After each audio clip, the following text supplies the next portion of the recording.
Good evening, everyone. We'll call the meeting of the Lincoln Park City Council to order at 7:30.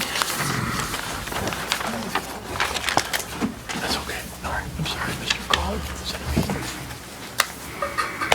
If everyone would please rise for the Pledge of Allegiance to the flag, which will be immediately followed by the invocation by Reverend Peter Moore of the City Hope Church. I pledge allegiance to the flag of the United States of America and to the republic for which it stands, one nation, under God, indivisible, with liberty and justice for all.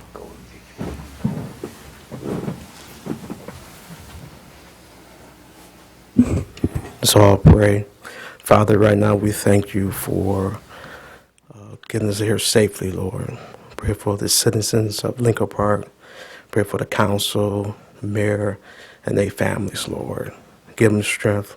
Let them clear their hearts and minds.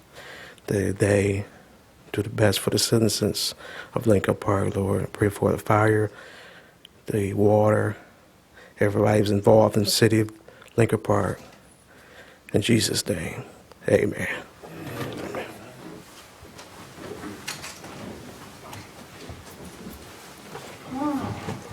Also keep in your prayers the family of John Clementi, who passed within the last week or so. Keep them in mind. All right. Thank you, Reverend. We appreciate that greatly for taking the time to come be with us tonight. And if we could have roll call, please. Councilpersons Breeding. Present. Parkinson. Higgins. Here. Kelsey. Here. Ross. Here. Salcido. Here. And Mayor Carnes. Here. Well, the first thing, I think that we'll call Chief Waters up, and he can introduce one of his newest additions to the police department.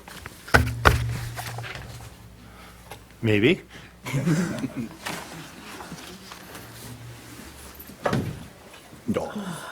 This is K-9 Officer Anthony Koopser and our new K-9 Val. Hey, Val. All right. Very good.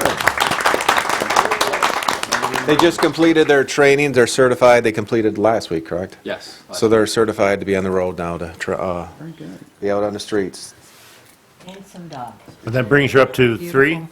That brings us to 3. So we Now got what's- this dog was purchased by Atlas Oil for us, so it didn't cost the city anything. Oh, very good. And we had a dog that had retired, so we'd already had a vehicle ready, so we slid one out and slid one right back in. Where does the dog come? Where did Val come from? Just in Germany.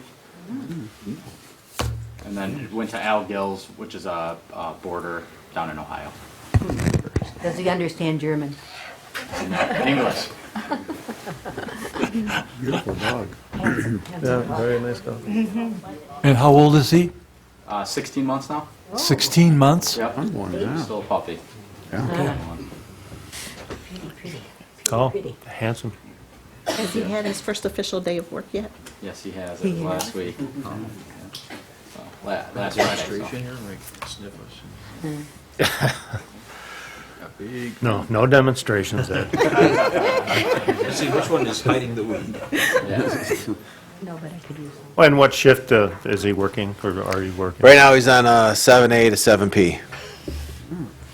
Are the 3 divided between? We got them 3 split up different all over the place, so we tried, right now we have 2 on a 7A to 7P, and we got 1 on a 7P to 7A. Well, welcome. They're a great addition to the department. Very nice. Thank you. Appreciate it. All right. Ladies and gentlemen. Very nice.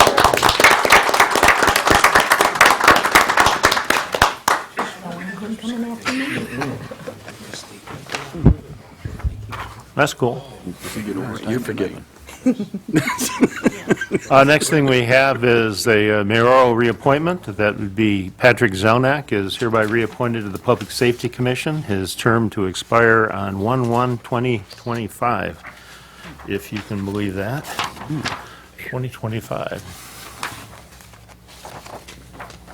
On Saturday, I had the opportunity to go to a birthday party for the 100th birthday for the William Galloway. quite an interesting story. He lives on Champaign Street and has lived there for, well, I'll go into the proclamation here, since 1947.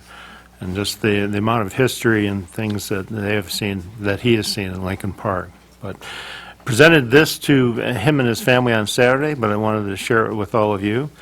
Whereas William Galloway was born on January 16, 1920 at the Detroit Harper Hospital and is celebrating his 100th birthday. And whereas with great pride that the City of Lincoln Park extends recognition to William Galloway on this special occasion in his life. And whereas during his long and productive life, William met the love of his life, Blanche Mezzo. They were married in 1941 and had 3 daughters and adopted 4 boys from Korea. Mr. Galloway went to welding school, joined the Marine Corps from 1943 to 1945. In 1947, they moved to 1830 Champaign in Lincoln Park, and he retired in 1982 from the International Salt Mine in Detroit, where he worked for over 33 years. Whereas William has always loved to travel, he is a self-taught wood carver who loves cars. His first car was a 1927 Hudson, and his second car was a Model T car he purchased for $5. Mr. Galloway, baptized in church, is a Christian who serves as an elder for 5 years in Lincoln Park. His most precious gifts in life are his wife and family. Now, therefore, be it resolved that I, Thomas E. Carnes, along with the City Council and all the citizens of Lincoln Park, do hereby join together in extending our warmest wishes to William Galloway for a very happy and joyous 100th birthday, on January 16th, 2020. Nice. Yeah, it was. Nice, very nice family. The next one is a proclamation. I was waiting for the young man to attend, but he hasn't been at a meeting in a little while, so I think that I'm going to do the proclamation, and then we'll get him when he comes in. I'll save it for him here. But whereas Cliff Eberts decorated the City of Lincoln Park Council chambers for the 2019 Christmas holiday, and whereas your decorations made the chamber very festive, and we wish to thank you for your time and effort in accomplishing this. And now therefore be it resolved that I, Thomas E. Carnes, along with the City Council and all the citizens of Lincoln Park, do hereby join together in extending our warmest thanks to Cliff Eberts for a job well done. So, Very good. and that, well, he did that primarily on his own too, but a little bit of work. Okay.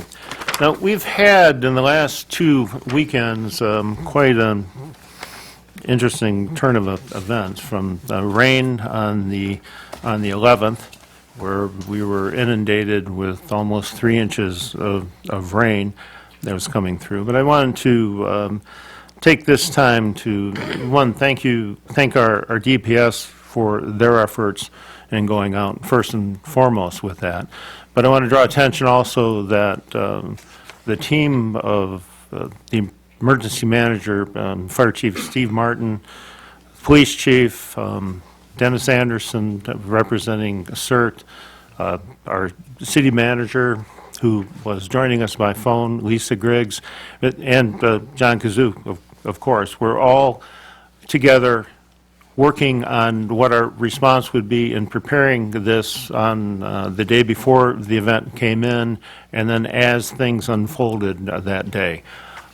There was some basement floodings, there was some street floodings, but by and large, our employees were on top of everything. All of our equipment was operating, and they really took the time and did a great effort for us. So I wanted to make kudos go to that. And then just most recent one, we had our snowstorm that came in and hit us. Even though it is predicted, and we had probably 4 or 5 days, it still was a little bit more than probably a lot of people realized. But in this, we recognized that the weather was turning and we had the potential for a dangerous situation with the amount of snow that was coming. And the decision was made by consulting with our director, DPS, that the smart thing to do would be to declare a snow emergency for starting at midnight that Friday night, so Saturday morning. And so right around 2, 3 o'clock on Friday, that decision was made and then was broadcast. When you do a snow emergency declaration, it is not something that is taken lightly. You know that in coming through, you have to weigh all of the individuals that will have to move their vehicles off the street in order to facilitate emergency vehicles if they go through there. So when an emergency is declared, it's not an automatic thing, but it is a necessary thing. And you do it out there so that we can get the roads cleared. Now, to do this, we need everyone to obey the snow emergency and have their vehicles moved off of the street. In many cases, that was not happening. As a snowplow will go through when they have to go around a vehicle, that results in many things. One, as it goes around, you create a little bank, and then the vehicle or driveway that is right past that one usually gets inundated with snow. There's no way around that, and the people that have plowed streets in this area will tell you that. And not only in situations like that, then you run into the problem that we're having after the fact, to which once that vehicle is then moved off of that section and that leaves these large mounds of snow, you either have to have the plow come back to try to get it out, or let God take care of it and just melt it. But as we have the weather that is so cold right now, we're making it to where it's difficult for some vehicles to get down. We're still dealing with that. So the best way is to have vehicles that are out there. Now, as we were going through, the DPS was inundated with vehicles that were on the street. And I got an email message in reference to that, but when I reached out to the chief of police about the enforcement, he had already had his staff out there and was writing violations for that. Now, I'm not proud to say that there were over 300 violations that were issued for violation of a snow emergency. I know that budget's being tight and everything, that it's not what anybody would like to have seen. But there was enough information out there ahead of time that this was coming, that it should not have come to that. It is our job as a city to make the street passable for everyone. No one wants to have a loss of life because an emergency vehicle could not get to your home or your neighbor's home, friend's home, in order to safely take care of that person. That's what this is all about. That's what all the planning goes in for. That's what all the plowing goes. If you leave your vehicles on, then that just makes double work for the other, the DPS people to go through and make it to where you cannot clean your street. Now, the ordinance is set up so that if you have your street that's plowed from curb to curb, then you could park it back over there. So I just want to request everyone that when we do declare a snow emergency, it is what you're saying. It is an emergency. I suggest that for those of you that had difficulties, plan ahead for where you can put your vehicle. There's some people say that there's no place for them. Well, work on that. But our job is to make sure that the streets are safe to pass. And that's just what I wanted to go on that. And again, our DPS did a very nice job for us on that for the hours. I received calls from people that were going to Champaign at the high school for there was a wrestling tournament that was going on Saturday morning. And other cities were not done, but our roads were the point where they took it upon themselves to send me messages to say how well it was done. So kudos to those folks. And if you did receive a violation for violation of a snow emergency, I'm sorry for that, but then again, it's a necessary evil as we go through and we try to make the streets safe for you. Lastly, we have a community forum, which will be taking place on the 27th at the Lincoln Park High School. It's all about resources that are available and hooking them up with the needs that are out there. Different people have different needs, different resources, and the whole idea is to get these groups together and to talk it out, and in the end, to make the city a better place. Councilman Kelsey has been actively involved in that. He may have more information for you later on, but it is on Monday, the 27th, at the Lincoln Park High School cafeteria, 1701 Champaign, and 6:30? 6:30 p.m. 6:30 p.m. And that is all I have under that, in which we will move on to the consent agenda. Resolved that the following items listed on the consent agenda be approved as presented to the mayor and city council. 1, approved minutes, regular meeting held January 6, 2020. 2, approved minutes, special meeting held January 6, 2020 at 6:30 p.m. regarding closed session labor negotiations. 3, approved minutes, special meeting held January 13, 2020 at 6 p.m. regarding city manager interviews. 4, solicit bids, ventilation system, gun range. 5, participation, residential rehab, emergency sewer program. So moved. Support. Discussion? Question, just one, on the gun range, I thought we weren't fixing that because we had a lot of problems with it. The backstop wasn't working and all that.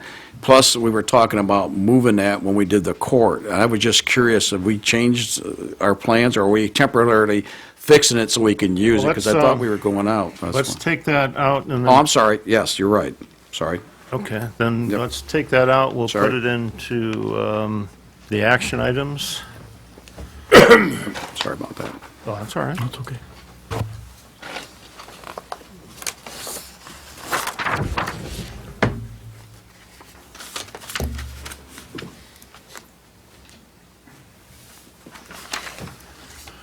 Okay, so resolved that the following items listed under the consent agenda be approved as presented to the mayor and city council, with the removal of item number 4 to be considered as the last item of business. So moved. Support. Okay, do we have 2 votes, or just, we can do just one? Any other discussion? Clerk, call the roll. Councilpersons Kelsey? Yes. Ross? Yes. Reading? I'm going to abstain from item 1 and 2. Otherwise, yes. Higgins? Yes. Parkinson? Yes. Salcido? Yes. And Mayor Carnes. Yes. Okay. That goes to you.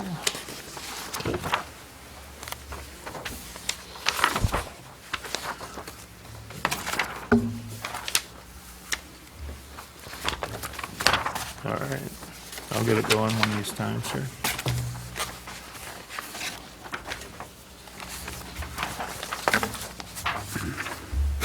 All right, as we move into the action items, the first thing that we're going to be considering is the city manager position here. We had 3 candidates that we interviewed at the, last week? That we interviewed at some point, and then we will make a decision. What I would like to do, of course, with concurrence of the council, is to pass around what amounts to like a ballot. It has the names of the 3 people that were interviewed, and it would be my suggestion that you rank them first choice, second choice, and third choice. So 1, 2, 3. Your first choice is 1, second choice is 2, third choice is 3, and we'll see if we'll turn that into the city clerk, and we will see if there's a consensus, and then we will do a resolution accordingly, or move on to the next. Quick question, Your Honor. Yes, ma'am. We never got the comment card, or did I miss that email? from the reception? It was just one comment card, and it had one name on it, one candidate. The name was James Krazan. Thank you. Mayor, let me indicate that if this is your process, these are subject to public scrutiny, or the public records. I understand. It will go into the minutes. I ask that you use real numbers, not Roman numerals, so there's no confusion when they count the ballots. Through the chair, Yes, sir. what standards do we set on background checks for these individuals? Did our police department run a background check on any of them? Yes, sir. Mr. Mayor, Mr. Vitrano is here, your consultant from GovHR. He can comment on this as he did some work in this area. Thank you very much, Mr. Mayor and members of City Council. Background checks were performed on the 3 final candidates. We did a criminal background check, driving background check, credit background check, and education verification. The results, if you choose one of the candidates, we'd be happy to share those results with you. There were no red flags indicated on the candidates that we presented for your interviews, though you will have an opportunity to scrutinize the background checks as they were presented. We use a third party to do those background checks, and they use public documents. To the question from the council member regarding was it done by a police department, it was not done by a police department. It was done by a third-party human resources background check agency. Did we do anything additional, or is that? No, that is all we've done. Oh, okay. We didn't run them through our database in the police department? No, we have not. You are certainly welcome to. Some clients have their police departments do some cursory background checks. Sometimes they ask a neighboring department to do some. Usually that's only occurs once you have a final candidate that you'd like to recommend, pending whatever human resources checks you usually run on your employees, depending on the level, whether they are background checks by your department, if that's your preference, drug testing, or other physical that you may have as part of your human resources conditional offer of employment. And we'd be happy to coordinate that with the city in any way. May I ask through the chair? Yes. We will be conducting our normal, if we choose someone, they'll have to go through the regular background check and the physical and drug testing. And testing, yes. Yeah, okay. Absolutely. Again, our process is done by a third party mainly to make sure we understand the candidates that we're bringing before you don't have any red flags. Okay, then if we collect those. See, it's the, You guys vote already? There's one more. oh, I didn't see that. It's not like a court case, we're quick. We have 7. That's why I use an etch a sketch. 2, 3, 4, 5, 6, 7. Okay, so Okay. everyone is Mayor, may I suggest if there's an envelope here that you put it in an envelope and seal it, and if you don't have one, someone runs down and gets you one, just so there's no question of the transmittal to your office? Well, she's tallying it right now. Just telling it now? Yeah. Yeah. I'm sorry, through the chair. I thought you were going to get an accounting firm to do this here, sorry. All right.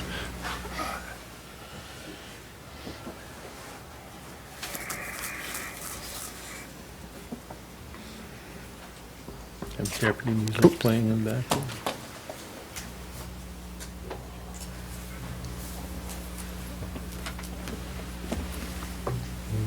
You could use some Jeopardy music right now. I know, right?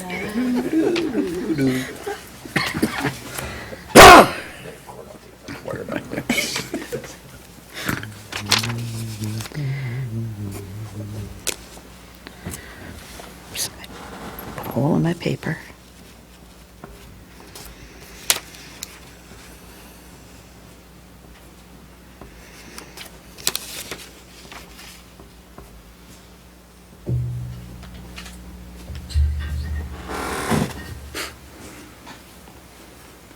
If I could read that. Okay.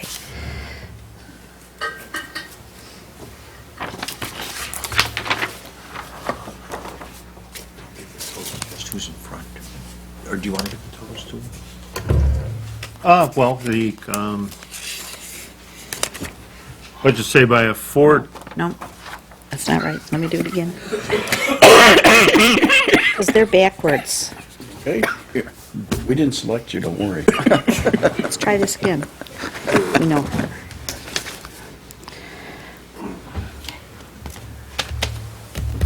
It's a good thing they're not absentee ballots.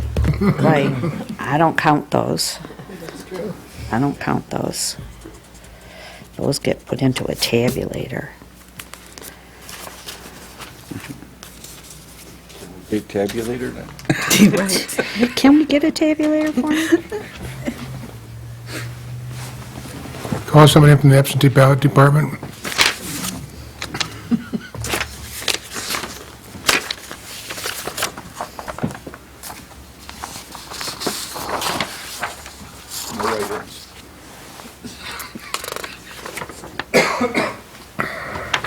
While we're waiting, could I ask one more question? Through the chair?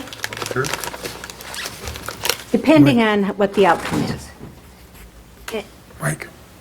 will this be will we be offering like a 3-year contract? Or my idea is if in fact there's a consensus that we offer them a 1 year with the option for a renewal, but or 18 months, just so that we'd see if they worked or if they liked us or if we liked them or whatever, rather than going ahead and signing up for a contract that puts him here for 3 or 5 years or whatever. But that's just my take on it. Well, whoever.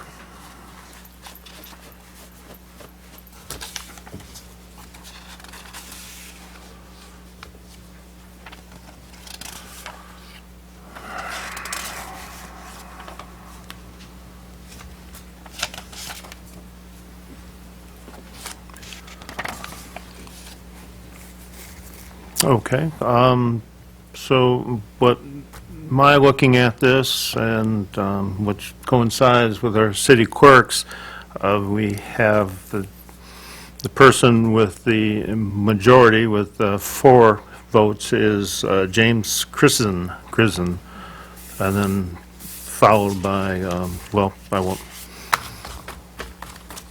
go into the rest of that. So then we would go to do a resolution. Whereas the mayor and city council have conducted interviews with 3 candidates for the position of city manager.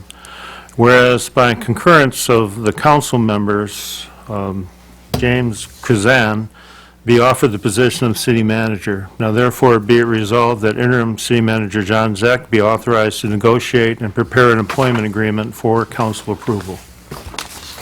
So moved. Support. Discussion? I have questions, Your Honor. And I guess they're more like reservations.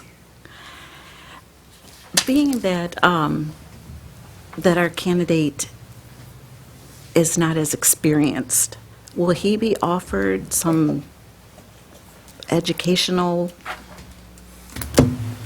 help?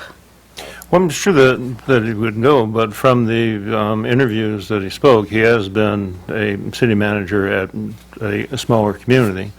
Royal Oak is a definite, a bustling one, and in speaking with the city manager there, Johnson, has been related to me that he feels that he is capable of starting and going. But I think that education is not a bad thing, and then we would send him to wherever schools that we think is appropriate or that he may want to, if he accepts the position. Right, right. Okay. Further discussion? Yeah, I don't know, through the chair, I don't know if this is the time or wait till we get done with this, but I have to agree with Council President there, reading about the term of the contract. I'm looking for the same thing, if there's a way, other than the fact that we just go 3 years, if we can't go a certain amount up for renewal to see, only because of the fact that it would be a smart move on our side just to see how it works out. But That's my opinion anyways. I don't know if this is appropriate for this resolution, or wait till we get into the actual contract and we negotiate it, so. I would think at the, as part of the contract, when that would be negotiated through. All right. And it may have been part of the advertisement. I don't honestly remember if it It was was not. a guaranteed of Mr. time. It wasn't, that subject wasn't spoken to. But Mr. Mayor and members of the Yes. council, if I could chime in a little about the education issue. Mr. Vitrano spoke about this when he met with you. The manager you're looking for, he checked, make sure they were all in good standing with the ICMA, International City Management Association. ICMA offers many classes, courses on professional development. The Michigan City Management Group also does. There are conferences, a winter and a summer conference that the Michigan managers hold. There's also a national conference that the ICMA holds. If you've been to conferences, I suspect many of you have been, for professional development. There are many classes there on how to get along with your city council, how to work with your residents, how to work with your department heads, how to, when you have multiple priorities, helping you with which one's first, second, third, fourth, et cetera. And if you, as the resolution has indicated, if you're going to ask me to work with your lawyers relative to developing a professional contract to come to you at a future city council meeting, we'll cover those issues in that discussion. Your candidate may ask that it be included in the contract, that he be allowed to go to these kind of classes. Many managers today do ask that in their, we'll call it package, salary package, fringe benefit package, that there be education and training, money allotted in the city's budget so that they can be taken advantage of. So you want, I know, for your candidate to succeed, and so if these things come up, I will alert you to them, and we'll come back to you with that.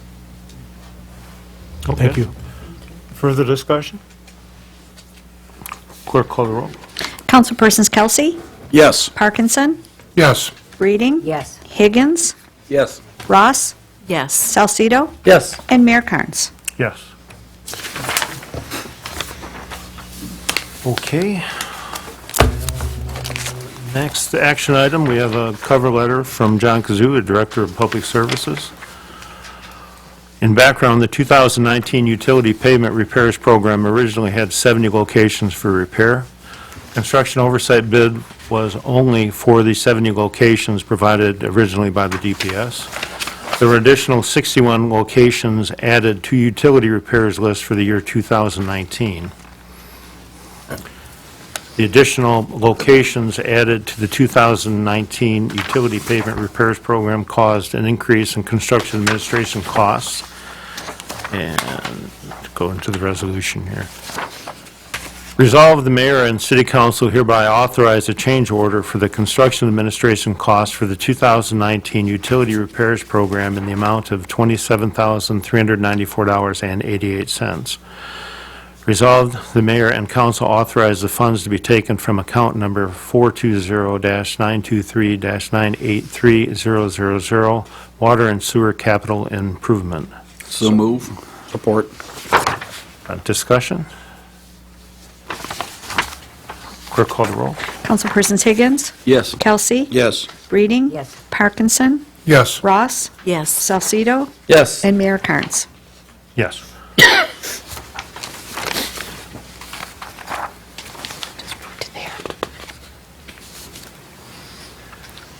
Next item is resolved that an ordinance to amend Part 12 of the codified ordinances for the City of Lincoln Park, Title VI, by incorporating an amendment to Chapter 1260, General Provisions and Definitions, Section .08 Definitions, and adding a new section, .41, Package Delivery Lockers, to Chapter 1294, Provisions Relating to All Districts, be given its third and final reading and be adopted by title only. The the City of Lincoln Park ordains that Part 12 of the codified ordinances of the City of Lincoln Park, Title 6, Chapter 1260.08, entitled Rules of Constructions, Definitions, be and is hereby amended. So moved. Support. Discussion? Yes, Your Honor, real quick. I voted no 2 weeks ago on this, only because I was hoping maybe like cameras or, I want to deter crime, and I'm not sure. I just hope it's a safe deal that with this package. I'd like, I don't know if we have one inside the post office or not, but that'd be a good place to have one of these. But I'm going to vote yes tonight, but I just hope it turns out to be a safe idea. Through the chair. Okay, yes, sir. If I may, there is one and I can only speak for this one, there's one inside the 7-Eleven at Goddard, or actually Moran and Dick's, but I don't know about, but it's actually inside the store. How they got it in there is beyond me, but it's in there. So I don't know of any others, but they decided to put theirs inside the store, so it's a convenience. That's all, just information. I don't know about the rest of them, but All right. I have a question through the chair. I was not here when this first came up, I apologize. They're going to be able to put these any place in the commercial district? I mean, they'd be able to put these lockers, as long as they're affixed to the pavement and fall within these guidelines and everything else, they can put them any place? that's, Yes. Ms. Myers, would you relate on that, please? John Myers, our building official. The design was to make sure that a business was on that property. It can't be vacant. It has to be a business that is operating. And we've opened it to any of the districts, other than I believe it is the Central Business District. But everyone else has the right to do it, because this would be, correction, we did move it all the way to Central The Business. ones that you left out were the light industrial and general industrial. That's correct. And so everything else has that, as long as it's approved by the owner of the property and the business that's there, this delivery package company would be allowed to file for an application and put their delivery package system. And the only one that's really asked was Amway, that I know at this point. Okay, one more question, if I may. Yes. So in other words, this company would be the one that's installing it for this business? Correct. And then it would be independent to that company. In other words, they're not necessarily collateral. In other words, 7-Eleven isn't the one doing it. It would be a company who wants to have a delivery package system that isn't on a private residence address, and they want to put it on a public place. They would be able to contract with that business that they could put it on there, as long as it meets our restrictions and guidelines. As long as we have some follow-up on it, because, I mean, we had the clothing ones, the collection things that are supposed to be regulated and supposed to have permits, and they never did follow through, other than the company paid a fee, but they didn't pay for the individual ones. So if we're going to allow something like this in addition to on their property, we need to make sure that there's some type of enforcement or follow-up or something in. There's three things that we perceived that was going to help us. One is it will require power and electricity, and it'll be secured by code systems to open every box. So if you have been given the right to store or pick up a box, the computer screen will tell you what your number is. You go and you open that box accordingly. And then we have blight guidelines in code enforcement that says it has to be maintained to a certain standard. Very good. Thank you for the information. Thank you, Mr. Myers. Further discussion? Clerk, call the roll. Councilpersons Higgins? yes. Kelsey? Yes. Breeding? Yes. Parkinson? Yes. Ross? Yes. Salcido? Yes. And Mayor Carnes. Yes.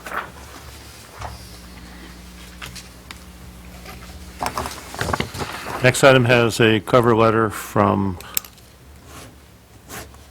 our Director of Public Services, John Kazoo. State of Michigan Department of Transportation requires communities that have utilities in the state of Michigan right-of-way to apply for an annual permit to make emergency repairs in those right-of-ways. When an emergency repair is needed, the city of Lincoln Park is still required to make contact with MDOT representative and provide notice that emergency repair is needed in the nature of the work. This annual permit is for emergency work only and does not cover any other projects that would require an individual application.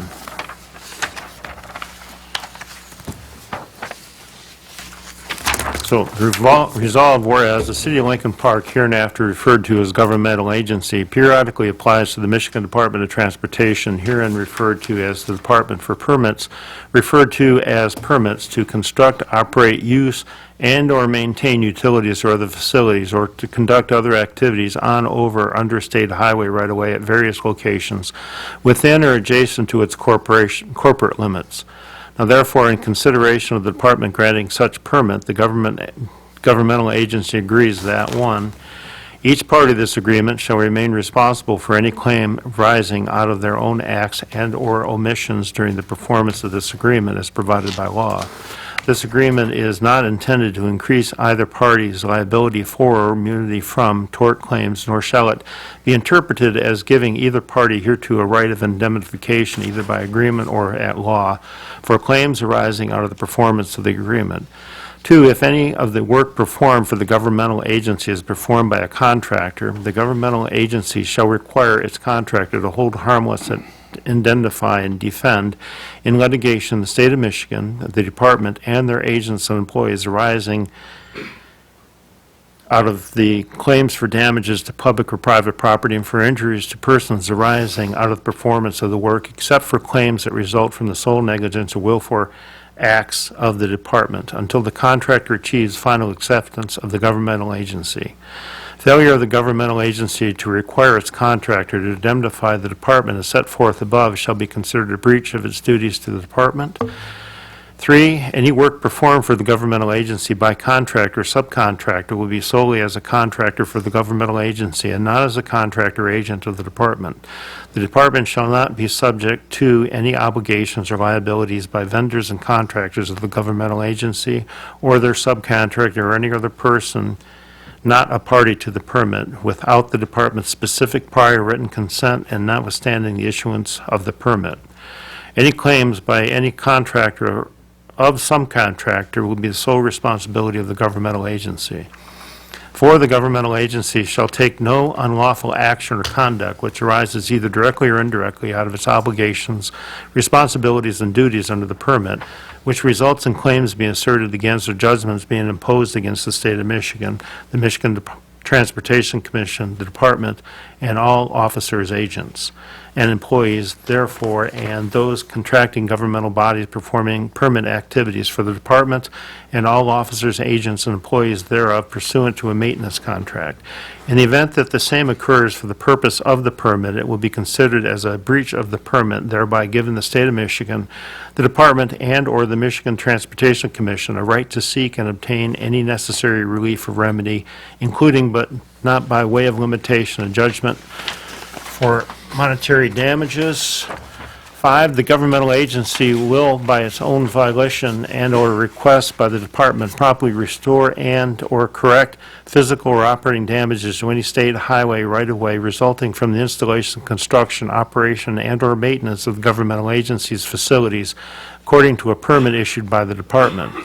6, with respect to any activities authorized by a permit, when the governmental agency requires insurance on its own or its contractor's behalf, it shall also require that such policy include named insured the state of Michigan, the Transportation Commission, the department, and all officers, agents, and employees thereof, and those governmental bodies performing permit activities for the department, and all officers, agents, and employees thereof pursuant to a maintenance contract. 7, the incorporation by the department of this resolution as a part of the permit does not prevent the department from requiring additional performance security or insurance before issuance of a permit. 8, this resolution shall continue in force from this date until canceled by the governmental agency or the department with no less than 30 days prior written notice provided to other party. It will not be canceled or otherwise terminated by the governmental agency with regards to any permit which has already been issued or activity which has already been undertaken. Be it further resolved that the following positions are authorized to apply to the apply to the department for the necessary permit to work within the state highway right-of-way on behalf of the governmental agency. DPS Superintendent John Kazoo. Support. Discussion? You can apply for permits for Wayne County. Sorry. Explain that to us. If you have discussion, please go to the podium. If not, sir, I ask you to keep quiet in the audience. Is there any other discussion? Clerk, call the roll. Councilpersons Breeding, Yes. Ross, Yes. Higgins, Yes. Kelsey, Yes. Parkinson, Yes. Salcido, Yes. and Mayor Carnes. Yes. Excuse me. Next item has a cover letter from Steve Martin, the fire chief. Fire Department is requesting permission to send Lieutenant Mike Prinz to the Eastern Michigan University Staff and Command Executive Leadership Program.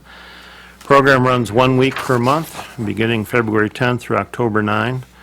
And this is an intensive program consisting of 350 hours of classroom instruction that will require out-of-class study, preparation of papers, projects, and examinations. The experience will take the fire officer beyond traditional operational methods and strategic thinking and creative and innovative problem-solving skills for current and future fire executives, paving the way for further advancement to senior leadership positions within the department.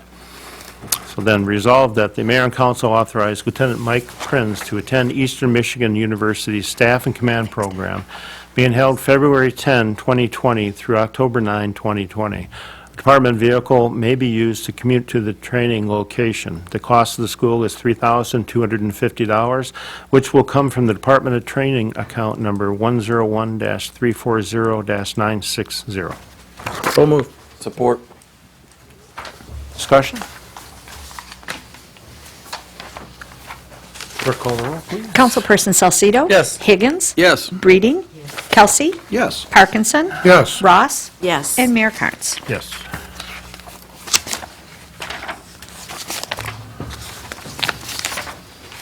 All right.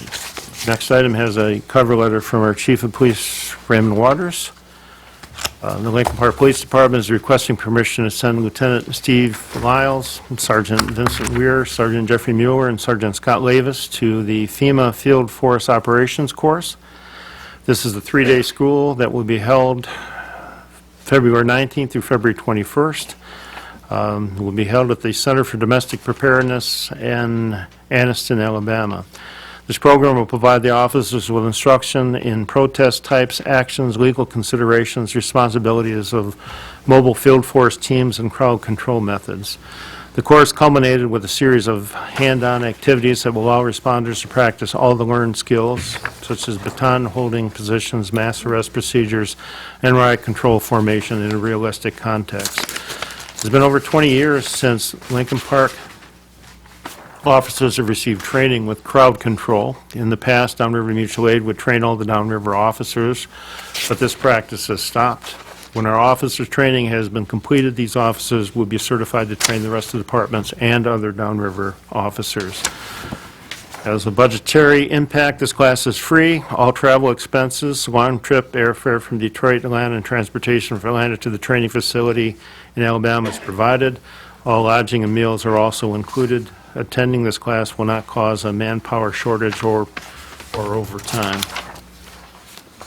So resolved that mayor and council authorize Lieutenant Stephen Lyles, Sergeant Jeffrey Mueller, Sergeant Scott Lavis, and Sergeant Vincent Weir to attend the FEMA Field Force Operations course being offered at the Center for Domestic Preparedness in Anniston, Alabama, being held February 19th to the 21st, 2020.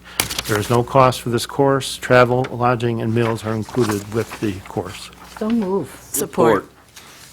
Discussion? I have a, Yes. I'm amazed, it's free.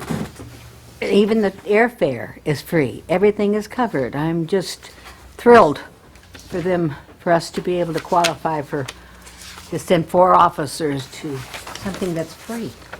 So it's amazing. Good job. Yeah, sounds like good training. Anyone, any other discussion? Okay, then clerk call the roll. Councilpersons Breeding? Yes. Higgins? Yes. Kelsey? Yes. Parkinson? Yes. Ross? Yes. Salcido? Yes. And Mayor Carnes. Yes.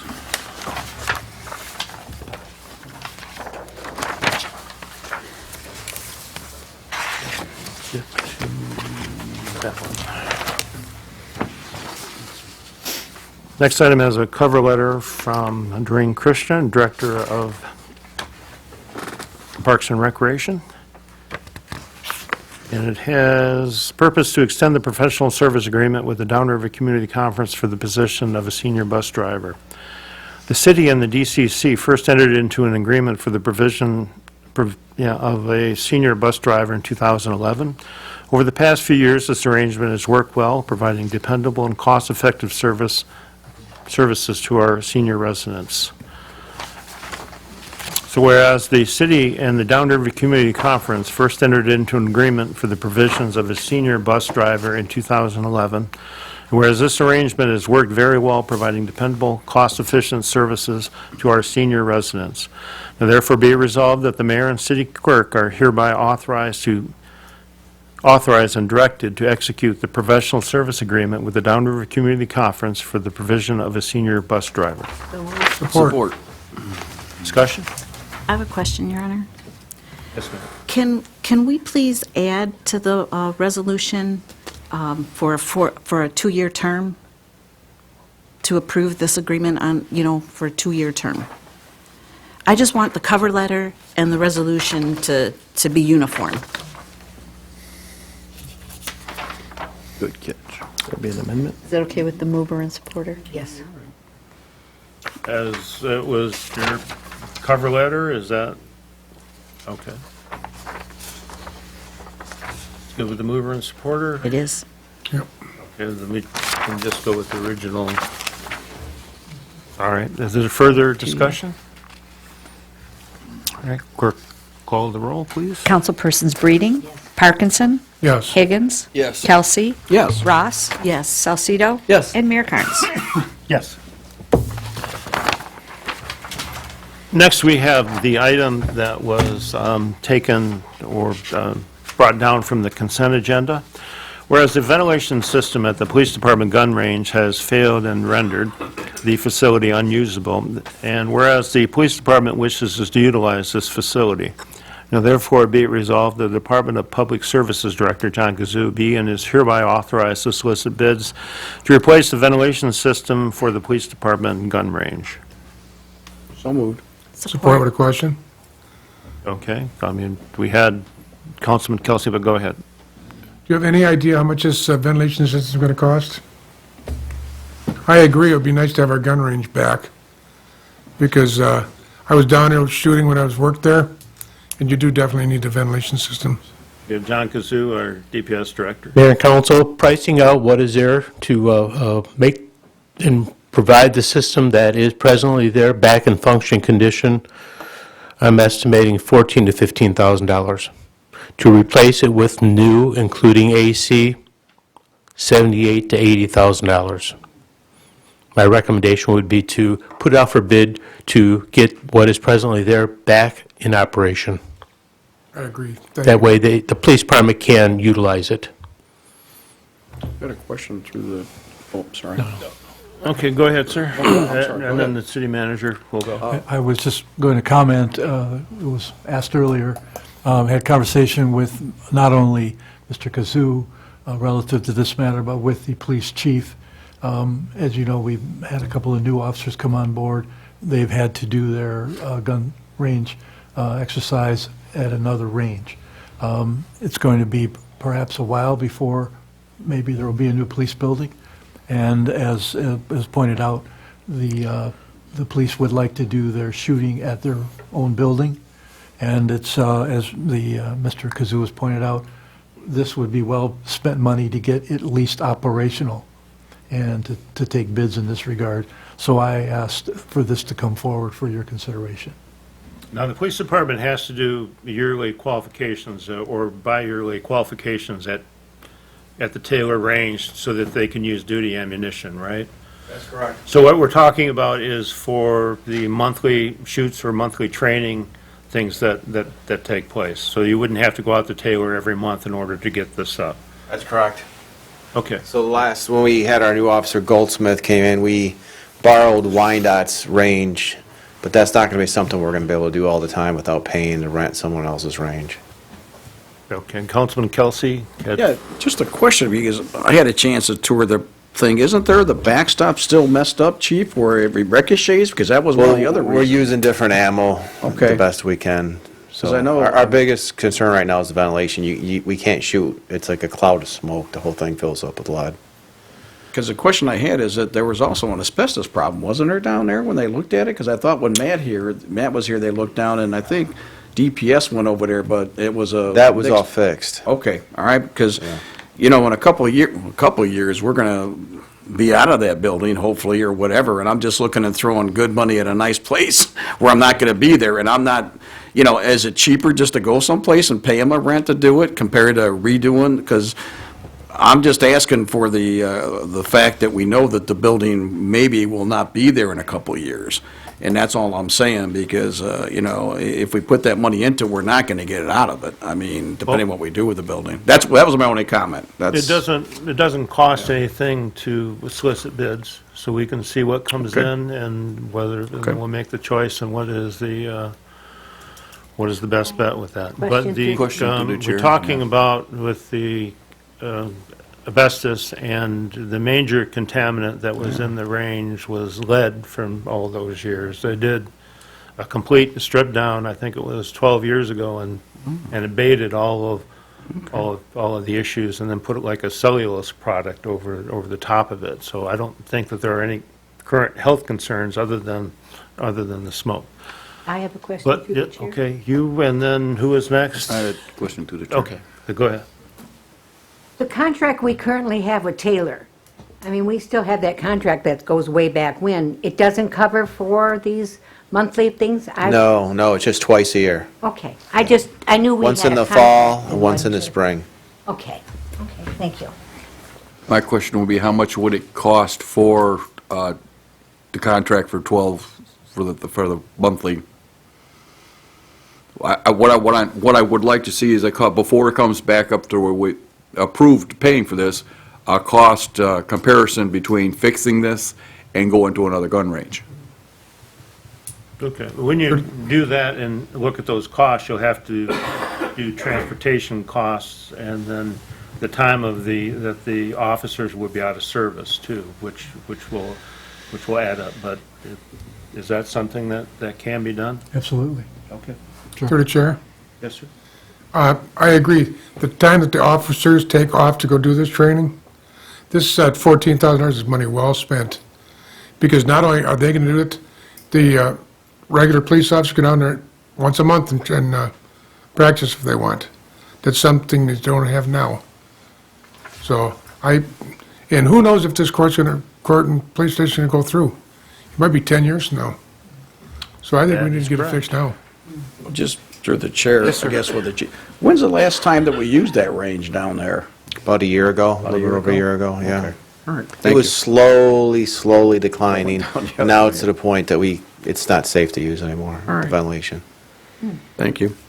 And given the situation the city is in terms of, keeping those certifications up, should deadly force be needed, you certainly don't want to face that situation where,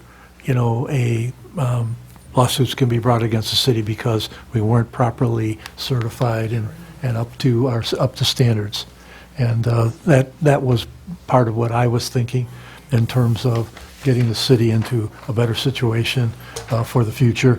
And certainly, if you're talking about an $80,000, $90,000 kind of expense versus 14 to 15, and some good work was done by the DPS director to get some ballpark figures. Now, hopefully, the bids that are solicited, they come in decently, and then you can make that decision. But the staff can and will evaluate this from the standpoint that Councilman Higgins has put forward. Yeah, that's all I want, to look at it from all points.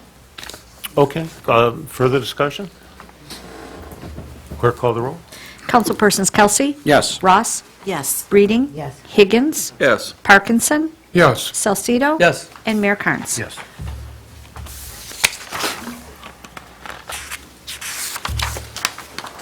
Okay, we'll move to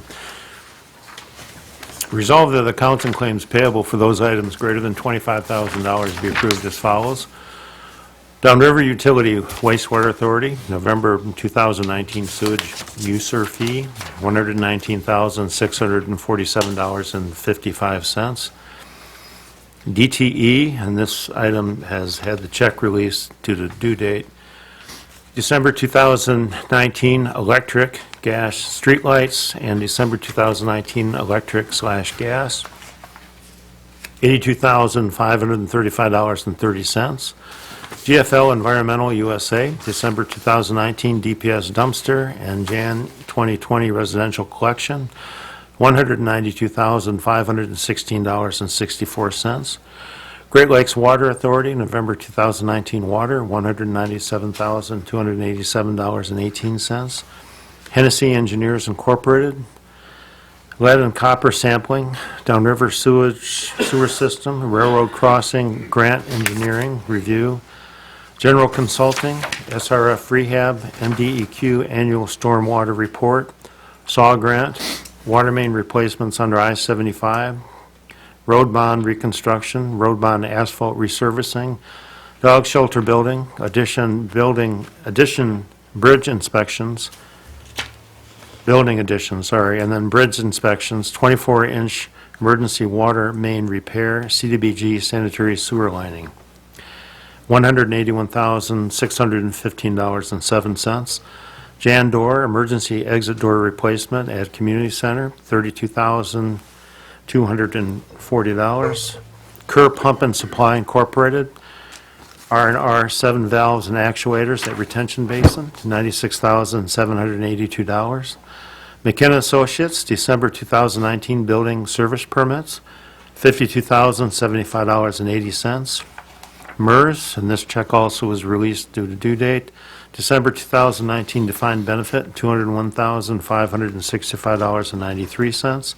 Plant Moran LLP, audit services, fiscal year 1819, $25,100. I'll move. Support. Discussion? Clerk call the roll. Councilpersons Breeding? Parkinson? Yes. Higgins? Yes. Kelsey? Yes. Ross? Yes. Salcido? Yes. And Mayor Carnes. Yes. Reached the time for our city manager's report. Thank you, Mr. Mr. Zeck. Thank you, Mr. Mayor, members of the City Council. At your February 3rd meeting, there are a number of items that the staff has been working on that will be coming to you for your consideration, just to kind of give you some feel for that. We will open tomorrow at 10 o'clock, if we receive some, bids for janitorial services for the library, the Kennedy Memorial Building, some call it the Band Shell Building, as well as City Hall. We had a number of potential bidders take the tour last couple weeks ago. Some came on Thursday as well as on Friday.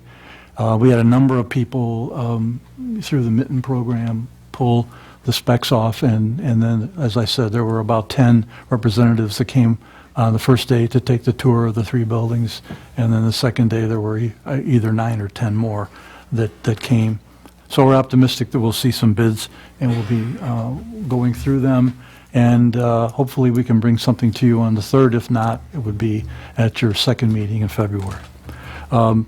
As I've been discussing with you, as well as with the staff, we've been working on looking at new hire part-time wages. New hires part-time wages.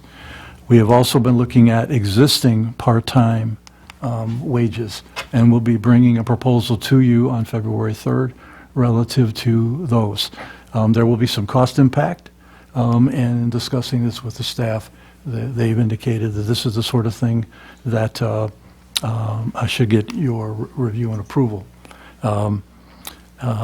Number 3, We've had discussion a couple of times now relative to U.S. Lawns. We've met with U.S. Lawns again so we can get a complete understanding on their side and our side, and the questions that you've raised with me and with members of the staff about spraying, bagging, mulching, making sure the grass clippings are back on the lawn, not out in the road, so on and so on and so forth. There'll be a report to you about that. Some of the items that came up in the discussion regarding cutting the parks were reviewed in detail with U.S. Lawns personnel. As an example, Ford Motor Park has a number of ruts in it that were created when the ground was soft by people driving their vehicles through the park, and not the lawn service people, but just people misusing the park and creating ruts, then made it very, very difficult for the lawn company to cut the grass. Grass got tall. It was, and people complained to you about the park not being maintained. The issue here wasn't poor maintenance by the lawn company, but by people improperly using the park. So today we talked about, with Mr. Kazoo present, Ms. Christian, Mr. Anderson present from the park staff, about looking at gates, some kind of bollards or posts or something that can keep people from driving onto the parks and creating damage. Those parks that have damage are going to need to be addressed and to be graded, possibly be reseeded, so they can be cut, and you'll be proud of the parks. And also, we're looking at doing this, and not just a Band-Aid approach, but solving the issue. The building department.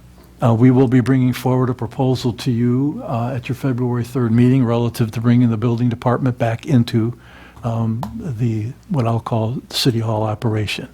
In other words, getting away from a third party handling the building department.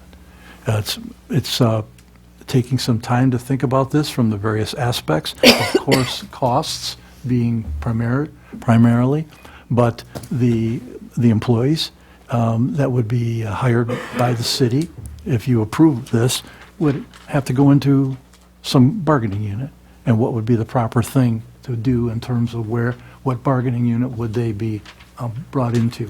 So again, we're doing this thoroughly so that we're going to come forward with a full package, not part of a package, and so that for your consideration. You do not need to decide this on February 3rd, but we're bringing it to you. All of these things we're bringing to you for your consideration. The issue at the last meeting that was brought up by Mr. Higgins, and all of you seem to be in conform to what he was thinking. There was the issue about a couple of the city's main buildings, the community center and the Kennedy Memorial Building, that more attention needed to be paid to spraying and weed control and those kinds of things. We have a quote so far for spraying for weeds. Mr. Anderson is going to meet with a second contractor soon to get another quote. We hope to have 3 quotes for you in conjunction with your February 3rd meeting, so that you can mull these quotes over and decide if you want to go forward with spraying. The staff is not opposed to spraying. It's just been in the past a monetary issue, a funding issue. And if the quotes make sense to you, and you want to pick one, we can get that lined up to be done in the spring during this fiscal year, as opposed to waiting until July 1, till the new fiscal year, when the weeds are already rearing their ugly heads. Police vehicles. The chief made me aware of the fact that some police vehicles that you ordered some months ago haven't arrived yet. This is unusual, unprecedented. He and his staff have been trying to find out what's going on. Where are they? We need them. 3 vehicles were approved by the city through the last budget. Ford Motor has apologized. They've indicated that there's been some issues. We expect the vehicles, unfortunately, in March, not January, not February, but March. They have indicated to the police chief there will be a reduction in what they cost because we've been waiting, and we've been having to keep up the existing vehicles for maintenance because we've been hoping to cycle out the older vehicles, the ones that are high maintenance, to blend in the new vehicles. While I've been working for you, you approved a bid from a company in Troy. I think their name is Synergy, something like that, Chief? Synergy that's ready and waiting with the parts to, once the vehicle arrives, then they get customized, we'll call it, by this company to install all of the apparatus that the police vehicles need and have that don't come from the manufacturer. Volunteers. The staff has been working on, at the council's request, a review of how people that apply to volunteer to work for the city, either on a board or a commission, or perhaps on some team, what kinds of process they would go through before those names would be turned over to the mayor and council for consideration for various things. The personnel, the HR officer has been involved with this, as has the city attorney, Mr. Zelenak. We did forward to you today a proposal that will be on your agenda for your consideration on February 3rd. If you have issues with it, we certainly can review it some more and put it back to you at your February 18th meeting. We're meeting again on a Tuesday in February because of President's Day on Monday the 17th. The 24-inch water main that at Fort and Outer Drive still is under repair. We are hoping to finalize this project. Some issues have resurfaced or recurred. We still have good water pressure. We're still getting support from our partner, Great Lakes Water Authority. We are getting support also, should we need it, from our neighboring cities. If we have any water pressure drop during this process, our neighboring cities are going to assist us. Mr. Kazoo has in contact with the private companies that can bring in additional temporary pipes that are sanitary, that you can use for transmitting water. But we hope we don't have to use those. I'm hoping that in the next week or so, we can make a report to you on February 3rd that water main, the main water main to the city, coming from Great Lakes Water Authority, is fully repaired, and we can kind of check that one off our list. So if you have any questions for me, I do. I'd be glad to ask. For, when you're talking on the building department on the 3rd, I'm thinking that may be like an extended conversation. That's why I said you do not have to approve it that night. You can assign it to a study session, a special meeting, or something of that sort. And it's up to you if you'd like to call a study session for February 3rd. Well, that's what I'm... Before that meeting, I think that's we can what do I it would- that way as well. What I'd be proposing on that, and that way we can get it while it's fresh. Sure, absolutely. I mean, We will, we'll be ready to discuss the matter with We have a you. public hearing for CDBG at 6:30 on that night, so. okay, well, then, I guess that we will just take it as it comes and handle it in the course of the regular meeting. And then if the meeting extends, it extends, but we already have something going on at 6:30, so. I forgot about this, sorry, I'm sorry, Mayor. No, that's all right. But if you want to have a study session in conjunction with February 18th, we can do it then if you Well, like. let's- But we'll have the proposal for you in conjunction with February 3rd. And if there's other questions for the staff, particularly for John Myers, Lisa Griggs, myself, this is one we're working on in terms of actually kind of coordinating this with ordinance enforcement, and that has to do with Chief Waters and LP Pride. So we're looking at the whole issue of ordinance enforcement, blight, diminishing the blight in town, dealing with graffiti, dealing with all these things that kind of are borderline in terms of, you heard all the things we're talking about tonight regarding better handling of signs in town, and we also have these issues of deteriorated buildings, so on and so forth, and if we're going to bring it back inside, we want to address all those issues, and perhaps some multi-departments need to be involved and work on this together, not just the building department alone, but perhaps DPS, as well as fire, as well as police. And so all that's under consideration. I think it may be, well, behoove us just to set it up for you can do an overall advisory about it. Okay. We'll do a special, February 18th? yeah, we'll do a study session on the 18th. Okay. So that we have at least an hour, and if it takes another study session, then we'll do it after that. Okay. Through the chair. Oh, Yes. you done? Yeah. Okay. Quick question, if you don't mind. In regards to the water main on Outer Drive and Fort Street, does that have effect on anybody's water pressure in the could. city? It could, sir. I mean, would it affect the north end of the city of Lincoln Park? Because I had a couple neighbors tell me about their water pressure in the last couple days.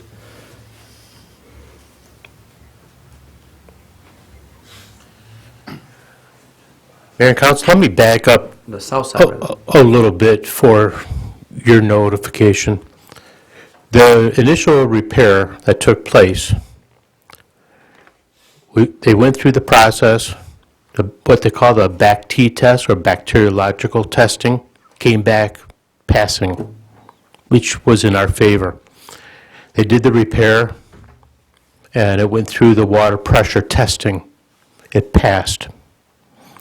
They then went into the process of putting this repair back into alignment with our pressure, and it sprung a leak. Why it went through the pressure testing and passed, and then went to the lower pressure to bring it back into alignment and it failed, I cannot answer that. I have no idea. But with a water main system, a lot of times those things happen and you can't figure them out. So anyways, they've ordered a different part. The part's coming in from Texas. Somewhere, the repair part company out of Texas lost the truck.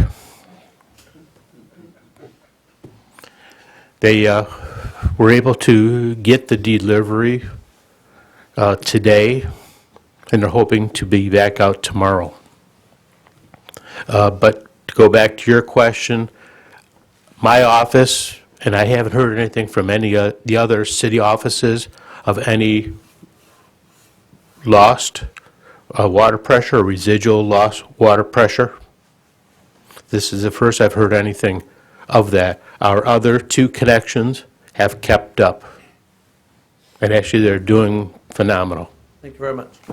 I'll relay that to my neighbors. Councilman, were the people that contacted you, do they live in a high-rise building? No, no. Okay. Neighborhood. If there was to be a drop in pressure, it would affect a higher, a building that was 3, 4, 5 floors tall, as opposed to your typical home in Lincoln Park. But It was an email today that I received. And then okay, someone keep us posted. Myers mentioned If it there's also. something we should follow up on. Actually, my water pressure in my house is down. A little bit. Okay. It's down. All right. But it's still, we didn't have to shut down the entire system as we initially anticipated when this was being done. So it, I mean, what I have is less, but it's still livable until Okay. we get this situation. We are very, very, very, very fortunate that we did not have to shut it all down and go to a boil water alert and that whole thing. This is not your typical water main break. And again, the work done by the staff in conjunction with Great Lakes and our neighbors, and the work that the whole team is pitching in to make sure that we can get this done properly and without a boil water alert, if we can avoid it. Thank you. I'm going to save my comments to the city manager till my report, because I have some other issues. I don't want to take up all your time, but, so I'll just save that. Thank you, though. Okay. All right, then, we will move on to citizen communications.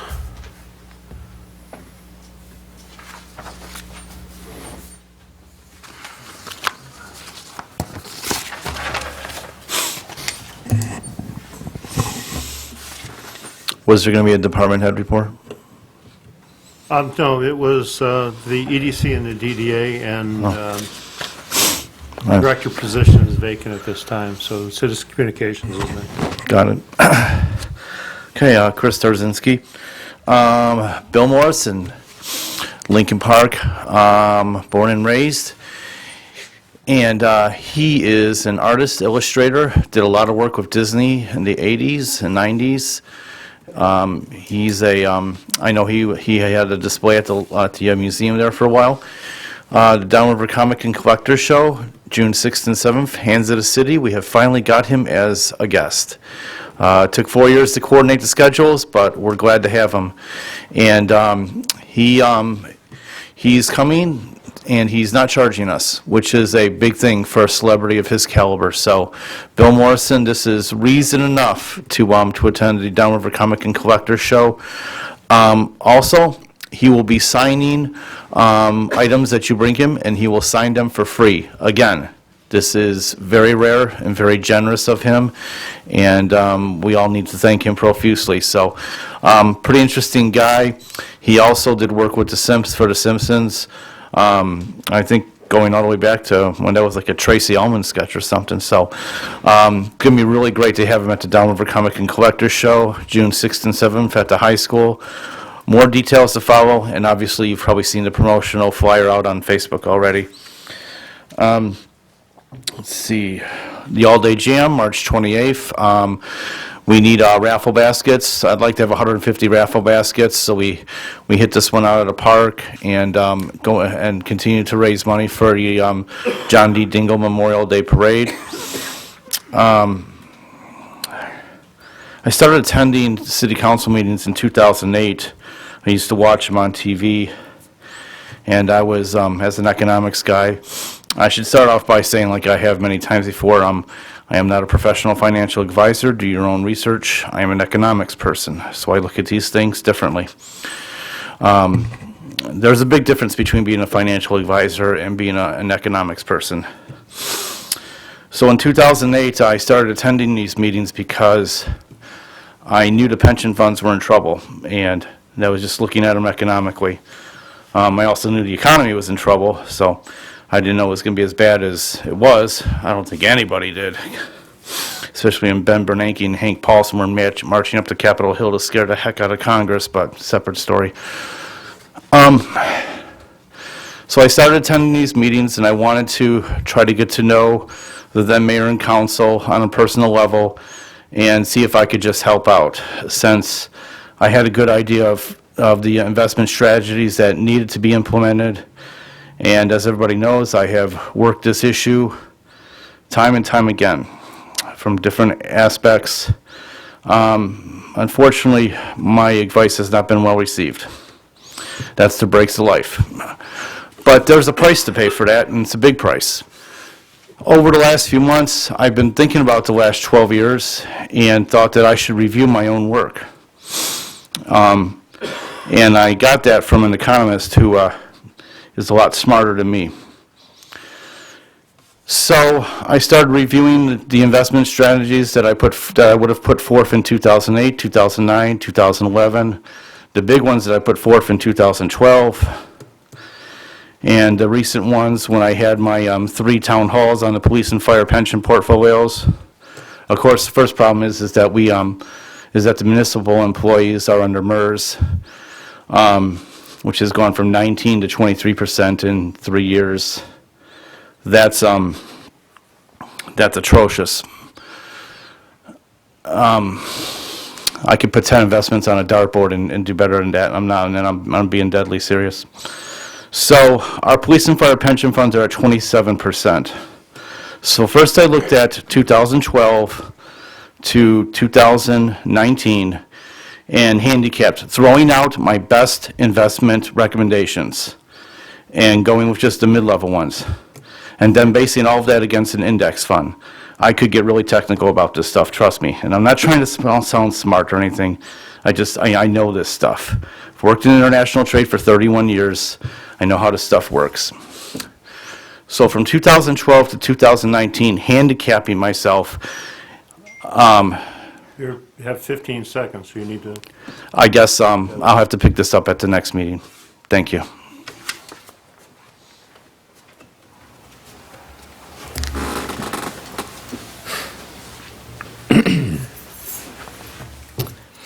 Hi, Leslie Lynch Wilson, Lincoln Park resident, Lincoln Park Preservation Alliance, Lincoln Park Farmers Market. So I'm just here, it's January, this is the time that I start lining up sponsors for this year's Farmers Market. So if anybody out there wants to be a sponsor for this year's market, they can contact the market at 313-427-0443, or they can call me direct at 313-598-3137. And then Lincoln Park Preservation Alliance this Sunday is going to be celebrating their preservation successes at Winter Party. Our Winter Party event is going to be held at Lincoln Town at 1582 Fort Street. And as you probably recall, 1582 Fort Street is a two-story brick building that we managed to save from the wrecking ball, and recruited a new owner for it who could rehab the building, and now Chris Dardzinski has opened his Lincoln Town store in the first floor retail space, and that's a neat small retail store that you really need to come and see. So we'll have some refreshments, and I hope to see you Sunday afternoon at 2 p.m. Thanks.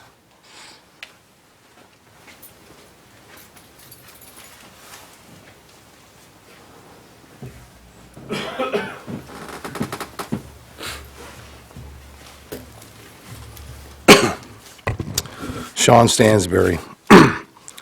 Last meeting, I asked the mayor if the city was profiting off the recycling program, and you said you'd have to get back with me. Through the chair, does a interim city manager have an answer for that at this time? We sent a report to the city council relative to it. It was prepared by the finance director. In short, we are not profiting from recycling. Okay. But I'd be glad to discuss the report with you if you'd like to sometime. Okay. I'd like to talk to you about our recycling contract, GFL. I put out my recycling bin, which I only usually use here and there because I don't have a lot to put in there. I'm paying for it, so I filled it up about halfway. I left this morning at 10 a.m., spaced between my garbage and the recycling out on the curb, and I came back at noon for a minute to grab something, and they had come by and they've got the trash, they got the recycling. All my recycling was on the street, all of it. Maybe they might have got a couple pieces in there, but all of it was laden across the street. So I immediately called DPS. I talked to a lady there, and she said that they would come by. She'd contact GFL. They'd come by and pick it up. And I thought, well, okay, well, as long as they do that. I came home at 5:30 and nothing was done. And I don't think that I should have to pick it all up. I think that was done by them. Now, they did question me and ask me if someone else could have done it, if I had any way of knowing if they did it or not. I said no, but within a 2-hour period, it seemed kind of odd that that was like that. So if you guys can check into that, maybe I'll talk to John before I leave, and it's probably still like that right now, so we need to get that off the street. So I took pictures of it, so if anybody after the meeting wants to see the pictures, I can show anybody, and just to verify that I'm not, making it up. So I was going to say too here, on a different note, the city of Flat Rock just announced last week they'll be scaling back their recycling program with GFL due to rising fees that went up 30%. City after city are doing the same thing all around us. The city will face this in the near future, mark my words. We're going to end up having higher contracts every time, and eventually, we're not going to be able to pay for it, or we're going to have to ask the citizens to pay more. And I don't think they're going to want to do that. So one of the citizens, a really bright citizen I know, posted an article about recycling about how it was supposed to help save the planet. It's past time for us to rethink that idea. The article talks about the 3 R's: reduce, reuse, and recycle. Well, it appears to me that one of the R's have not lived up to the promise. It talks about people thinking it goes to a recycling plant to turn into a new product. Wrong. This place is called the Murph Center. We all know that. I know Councilwoman Ross and Councilman Kelsey went and looked at one when we were talking about this before. So, they store it, they sort it, and they clean it there. It's not a recycling center. They're far and few between in this country. I know the EPA has a lot of regulations. They don't want them built in this country. So we need to think about that too, because people think it's going to get recycled. No, it's going to those stations. It's getting stored, and they're waiting to put it somewhere or take it somewhere. So we all need to remember that too. It also states that a lot of the recycled items, even the ones that are recyclable, go to the landfill for whatever reason. This is another article that I found.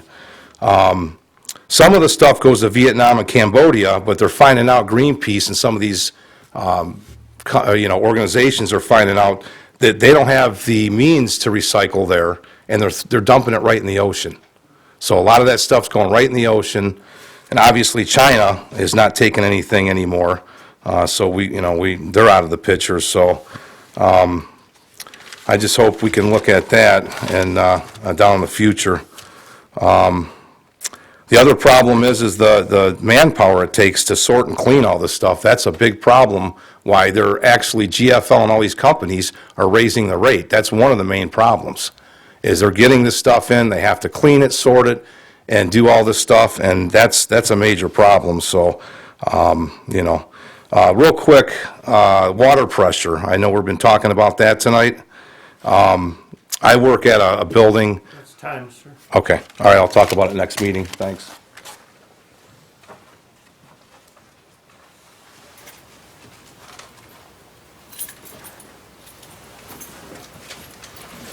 Good evening, my name's Jeff Watson, longtime resident. It's good to see everybody this evening. Wanted to remind that I've been kind of paying attention to the council and things for the last year and a half for personal reasons. I know the open forum this evening a lot was the decision for a new city manager. First I would like to say I would like to compliment you, John. When you stepped into your position here, the first time I met you was the very first night you were here. And you may have heard some things prior to that, but I just want to say to everybody, the homeowners and to the public and the council members, the issue that I had been dealing with for a year for getting public records that I could not get any resolve to for well over a year. This gentleman here, I called him one day. He returned the call the next day, and Mr. Myers came over the next day with the records that I had been seeking for a long, long time. I want to thank you, because it does mean a lot that just a homeowner can approach a different department and be spoke to politely, and I honor you for that, sir. I thank you. I'd like to see you stay here. In response to that, to the council, I know that the decisions are made for a new city manager. I noticed that during the interviews, a lot of it was scripted. This question, that question, same question for each one, and whatnot. And it appeared that only open forum to this was at the library at off hour, but otherwise it was just the interview done by here.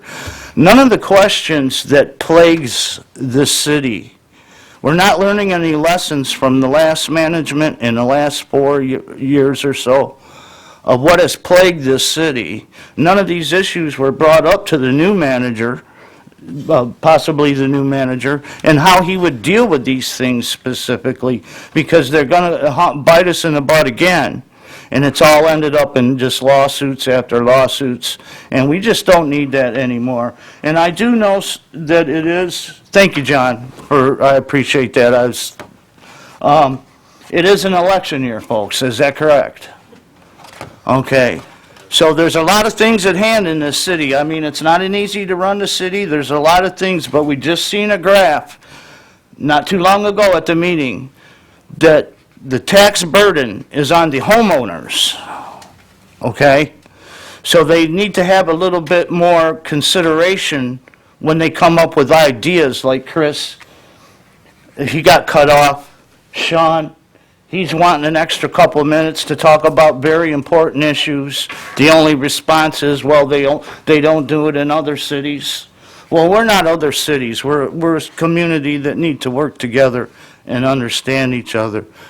One other thing I wanted to bring up is there anybody that would be interested on the results of the FOIA records? John, you'd mentioned about bringing inspectors in-house.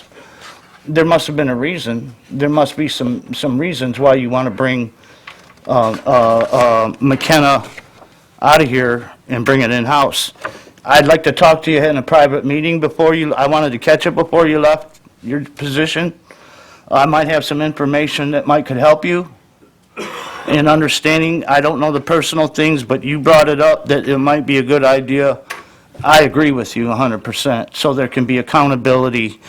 And if anybody is interested, any homeowners are interested in the public records that I finally did get, and I want to say to Mr. Kelsey, I appreciate him following up on contractors in the city, that they do their job, they get their results and everything. Maybe we could ask you if you could get a little focus towards the homeowners when they have problems with contractors. Because there's a lot of scrupulous ones out there that are trying to circumvent the inspection processes, the permit processes, and nobody seems to want to. The public records that I did get, it's still going on. It's still going on. So I just want to warn some of the homeowners that are trying to repair their home and get a roof and fix things up to public code, that they expect that from somebody that's working in the city, and if they don't follow that procedure, that the city would do something. So now you got the same thing going on, and some of these homes aren't safe. It's a public hazard. Bless your hearts, I love you guys. All right. Anyone else? We'll move on to oral reports of the council and mayor, council president Breeding. I just want to apologize for being sick and not being here, having to miss several meetings. Evidently, when you get older, it really hits you. When it hits you hard. Got a flu shot for the first time in my life, got the flu. Got bronchitis that lasts forever. Slipped and fell and messed up my back. But I'm here. So I apologize. Obviously, I haven't been involved in any of the events that have been going on. I've been trying to keep abreast of things and talk to people or whatever, citizens, or what's happening in the city and everything, but I apologize, and that's all that I have for tonight. Thank you. Councilman Salcedo. Yes, Ms. Breeding, with all the public service you've done for our city, I don't think an apology is necessary. Well, thank you. Just so you know. Just a couple items, Your Honor. Recently, I went to a new pizza place in Lincoln Park called Guy's Pizza. They're on Ford Road and Ford Boulevard in Dix. I was there Saturday. They have subs, ribs. I ended up with a pizza that day, and it was very good. Also, on January 10th, at the library right here in Lincoln Park, we had a press conference. Debbie Dingle was here. I don't know if you remember, I'm sure you do, 2 years ago, Jorge Garcia was deported because of immigration laws. He came to this town when he was 10 years old. He did nothing wrong. He paid taxes. He had a good job. He did well for the community. So he is back home. You probably saw it on the news. And Cindy Garcia, you're a very strong woman, and I appreciate all the stuff you did. We met a couple times, and your stories were really fascinating, and I'm glad you're back, Jorge, and the Garcia family. I wish you all well now. Last but not least, the candidates that we had, I thought they all had something to offer. I would hope in the contract that maybe there's a clause where if they want to part or we want them to part, that it'd be like a 60-day window if they do leave. Just an idea, and thank you very much. Thanks, sir. Councilwoman Ross. Thank you, Your Honor. Council President, it's very good to see you. Thank you. I'm so glad you're feeling better. And I just want to remind you that there is a Jack Frost Jamboree on January the 31st and February 1st, that Friday and Saturday. There is a cardboard toboggan race that is scheduled for Saturday, the February 1st at 2 p.m. So come on out and join us, even if you just come out and cheer for your favorite cardboard toboggan. Thank you. Thank you, ma'am. Councilman Higgins. Thank you, Your Honor. I was recently asked to tell people about a fundraising event that will be at the VFW. Bernice Davison, who is a young lady who has been severely burned and has been at the Children's Hospital now since December, and they're having a fundraiser. The family is in great griefs over the financial amount of money that's owed. There's going to be a spaghetti dinner, 50-50 rally, Sunday, January 26th, $10 for adult and $5 for children. It's always sad when somebody gets in an accident and can't afford it. It's even sadder when it's a child, so please take that into consideration. Since it was brought up with the audience, and I'm going to ask the building department, do we have something in effect where if we have bad builders that are doing work in the city, do we keep track of that? And is there any way that a citizen can be informed about that? Do we have a way of checking on people building in Lincoln Park? Mr. Byers, if you could.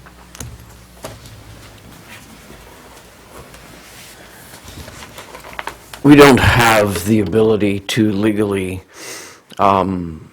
give away names for someone to do work for your house, nor do we have the ability to warn someone that they are anything other than illegally building. So in other words, if somebody comes through and says, hey, I got this contractor, and they want to apply for an application through the home, our recommendation would be for them to have the contractor do the application, because we could verify that their license is legitimate through Lansing. Otherwise, when they decide to be talked into doing their own permit pulling of their own residents, we warn them against that for the fact that we can't verify whoever they have it is a licensed contractor without verifying their license, both driver's license and their builder's license.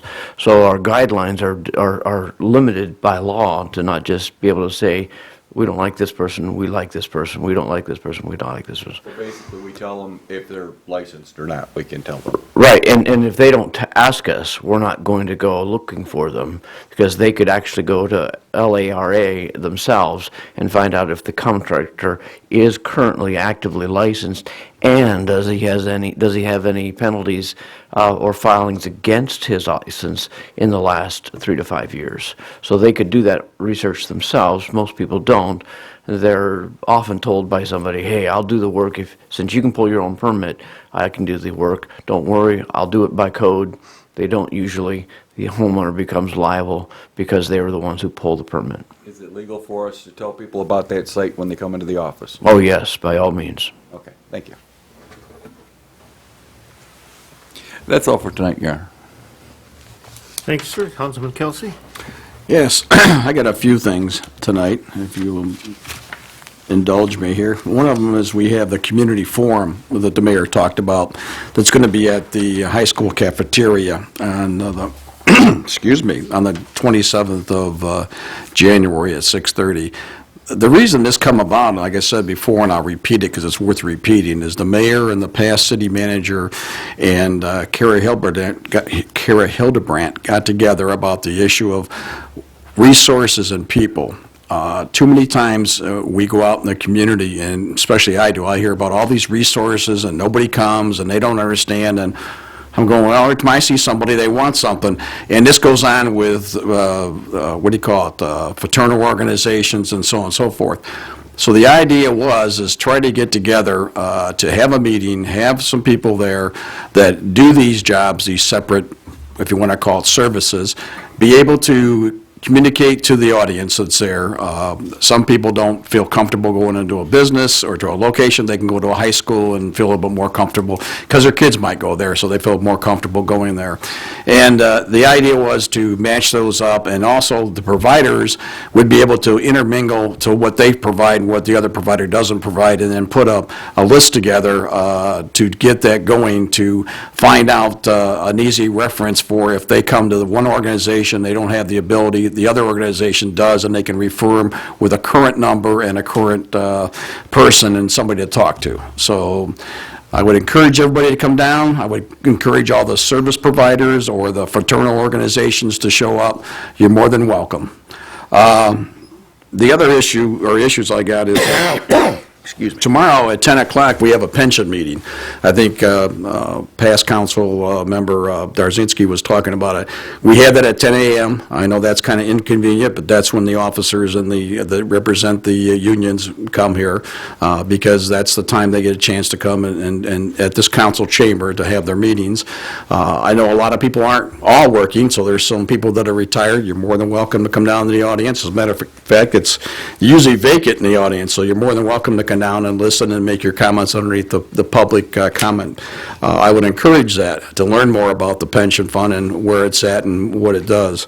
The question, I guess, for the city manager is that a couple of them, the sign ordinance, is that going to come back at a certain time, John, or is that going to be in limbo? In other words, we talked about it. Is it going to come back to us in the final form somewhere so that we don't have to worry about putting it back on the agenda? You'll get into it and bring it back? Okay. Right.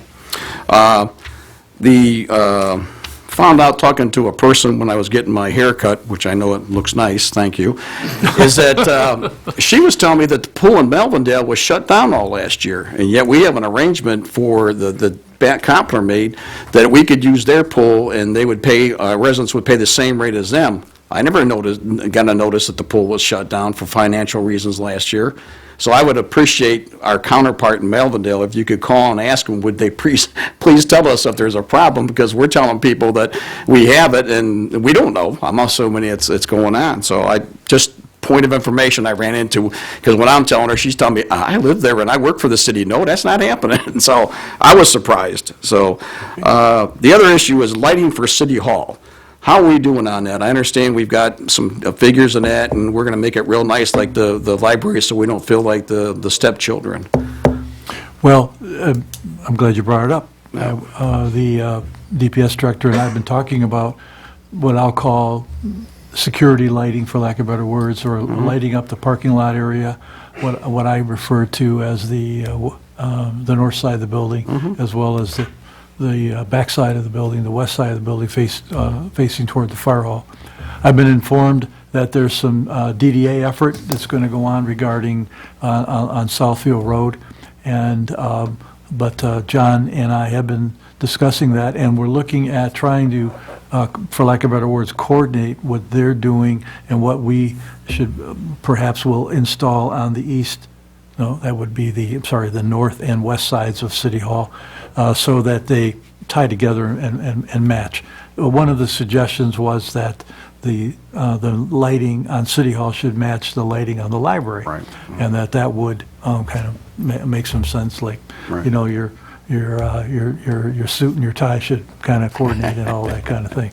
So we're working on it, and we'll have something for you about that in February. Okay, the only reason I'm asking is that I don't want to be like Council President Ms. Donna Breeding there, walk outside, because I'm an older gentleman, and I have, it's dark out there. It's a little hard to see things, so I don't want to miss a step and end up in the face down. So that was my own, and I know that we've been talking, I'd just like to move it forward. Right. And I appreciate the long list I sent to you today and the response, but those are some issues I think that the council needs to revisit, because they've been kind of languishing out there, with all due respect, and some of them were quite disturbing to me, is that I found out that still weren't resolved, and you've got the list, so you're working on it, and you gave me some answers to some, and I appreciate that. And I guess the last thing I'd like to say is that I need to borrow Ed's advice on the issue about the Fort Street with the slow lane where the the gentleman was asking, and you were going to give me your wise wisdom so we can explain that, or... Do you want it now, you want to discuss it before we bring it to a meeting? No, you can just give it now. I mean, I'm comfortable. Your Honor, with the subject to your approval, Yeah. the general rule is because it's a state-controlled highway that the city has no input. They can submit petitions. I suggest they write letters to their state legislature to reconsider the way Michigan Department of Highways, Michigan Department of Transportation makes their decision regarding speed limits. But you'll see that it's uniform throughout all of the communities, and they configured the redesign of Fort Street based upon the 45-mile-an-hour speed limit. You might recall that this council took positions adverse to that at the time it was executed. I believe the mayor was chief of police when they first were considering it, and we moved forward from that time opposing it. Now, for one lane, it would require the same thing. It'd be like a major act of the state legislature to instruct the highway department to do that. At this point, it looks almost hopeless. And I don't know that the stats support the reduction of the speed, regardless of what you might see appropriate. So I would tell him that the best thing to do is to contact the state rep. That's why they make all of that money. And they'd be the ones to contact and ask them to change the regulations with the Department of Highways. Actually, Department of Transportation. Thank you, Ed. I Appreciate hate to break the bad news to him, but Through the chair, thank you for the city attorney's explanation, because I think the gentleman just wanted to hear it from Ed also. The last thing I got is that we've had a lot of discussion, not we as a council, but on Facebook, because everything on Facebook is gospel. I mean, you go on Facebook, and if you got it, you get the answer, it's the right thing. Nobody's going to dispute it. Anyways, where I'm going with this is, where I'm going with this is that I'm going to look forward to put a resolution, I guess, on the table concerning the fact that we have a sign that determines what time of day we do the, I guess, street sweeping, for lack of a better word. And people are arguing because it's wintertime, we're not street sweeping, so why do they have to move the cars when the garbage trucks come down and can't get the one-armed bandits? My concern is, I think we need to update the ordinance a little bit to say that at specific times you shouldn't park at all, because the trucks that get the garbage they're one arm, they don't get out, they have an arm, and if that car is parked there, they're not going to get out to that easement to get that trash can, and then we're going to get all the negative that they ain't picking up my trash, and we get an argument with GFL and so on and so forth. So I'm suggesting, and I've talked to a fellow councilman, that maybe we put something for discussion, just discussion for an open council meeting on how we can try to alleviate that particular situation, being things have elevated since we used to have the manual garbage cans and so on and so forth and so on and so forth. So with that, Your Honor, I thank you, and I'm all set. Thanks. Thank you, sir. Councilman Parkinson. Thank you. Council President Breeding, I'm glad to see you back. I'm glad to hear that you quit smoking, Yeah. which is a wonderful thing. I'm in my 6th year. That's why I'm feeling I also sick. stopped at January 1st. No, that's good. The DPS, it was the worst possible conditions for plowing this year, or this time. You had rain, you had snow, there was no salt on the roads. You had to get out there and quickly get salt down. Then you had to plow, and it was slushy, nasty, then it rained again. All right, then it was a weekend. They did a good job. They had a rough way to go, but they did a good job. And you reported on the 24-inch water main. That was my next question. The building department, I'm glad to hear we got something together. I've been trying to get that done for 3 years to bring it back in-house. So I've been fighting to get it done. It's bitter cold out. Watch your neighbors, your children, the seniors, and your animals. If you see somebody else that needs it or is doing something wrong like that, turn them in. DT&E Energy did an energy efficiency program here, because I told Matt to give them a call, and they came in. Did you get the report on that? DTE Energy on this building? Yes. I'll have to ask the staff about that. Off the top of my head, I don't know, sir. New lights up here, that was part of it. There's supposed to be, what do you call switches in the bathroom to turn the lights on and off when you leave. The heating units need to be replaced. Some of that's been done. But there was a report from DT&E, because I had it. I don't know what I did with it. But Matt called them, and they actually did a home efficiency program for for here. Now, I'd like to finish this one up and start somewhere else. The community center is one I can say is a big energy waster there. So I'd like to go through each individual building, and I think we should put a solid go forth on that. About when, sir, did you receive the report from Mr. Koppler? Year ago, maybe? I will ask, I'll find the report and pull it out. Yeah, because every time I ask Matt, he says, oh, well, we're taking care of it, we're taking care of it. Well, we did get some things done.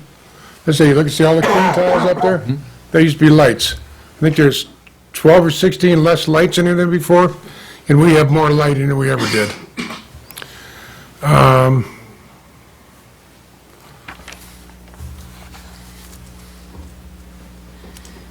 I think a lot of that, Councilman Kelsey, we discussed it, on the, they call it the sweeping.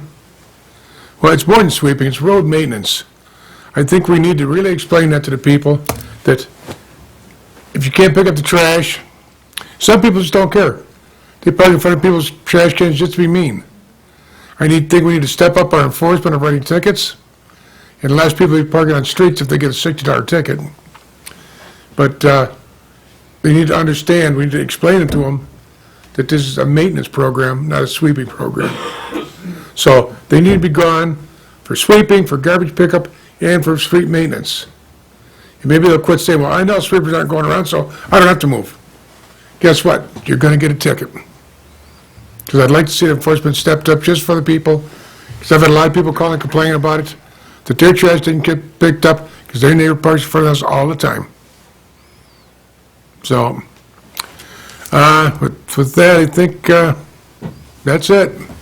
Thank you. Thank you, sir.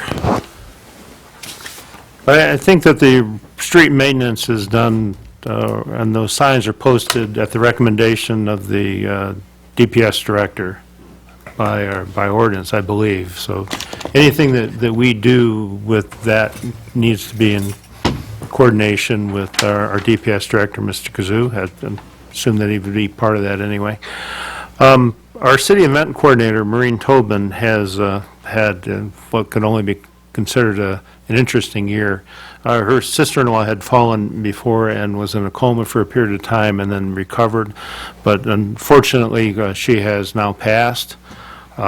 She's going to be at the R.C. Alex and Son Funeral Home on the 23rd, which is, what is that, Thursday? Thursday from 4 to 7 p.m. Viewing. And additional prayers to Maureen's family, as her husband is in the hospital too, recovering from an illness. So when it rains, it pours, and if you have an opportunity to show your support for our excellent coordinator, Maureen Tobin, please do so. And with that, I'll entertain a motion to adjourn. So moved. Support. Support. Clerk, call the roll. Councilperson Salcido? Yes. Kelsey? Yes. Breeding? Yes. Higgins? Yes. Parkinson? Yes. Ross? Yes. And Mayor Carnes. Ray Waters won this week.